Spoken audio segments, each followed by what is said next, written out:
Every time a work of art is made and placed in a space, whether it's temporary or permanent, there's a kind of transaction that happens. And I don't mean economic transaction. There's a transaction between an idea and a context for that idea. This is not a neutral space by any means. However, I would argue that the bedroom in your home is not a neutral space either.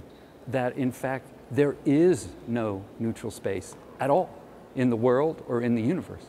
If I think about the word sublime, it's being overwhelmed, not just physically, the way a great storm at sea would do, but being overwhelmed emotionally, spiritually, within every fiber of your body. Not destruction or chaos, but it's absolute revelation and truth of the moment, and absolute confirmation of that this moment is an eternal moment. The commission for St. Paul's came about when I had the show at the National Gallery here, and it was about 6 years ago that we connected with Canon Halliburton, who, in taking us around St. Paul's to show us the place, he said, you know, and one day it might be really wonderful if you did something for us. And my ears went, oh. Once I agreed to do this project, another issue came up, and that was the idea of faith, which is, in my mind, one of the most essential aspects of being a human being. Because even an atheist, in a way, has a kind of faith.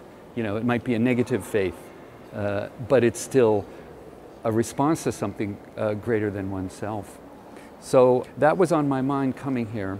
We're in a Christian house of worship. I fully understood that and was completely accepting of that.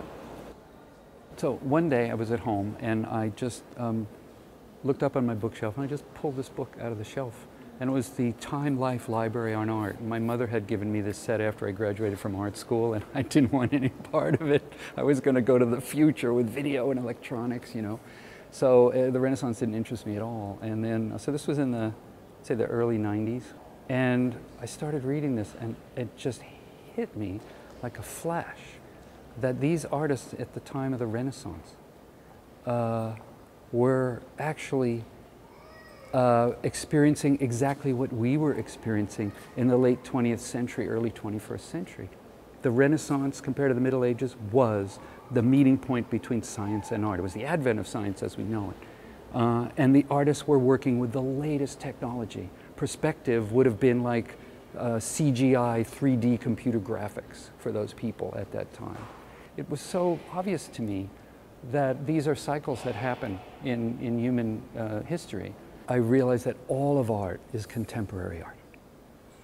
The Renaissance masters felt so close to me and so connected with what I was doing that there was no gap. I've been working fairly continuously since 2005 on this project. I've filled up I'm on my 5th notebook just for this project. And it is so, I mean, I sometimes go back through the pages and it's really amazing. I mean, there's so many branches and forks in the road that we've come to, but I'd have to say the whole thing is moving in this really great direction.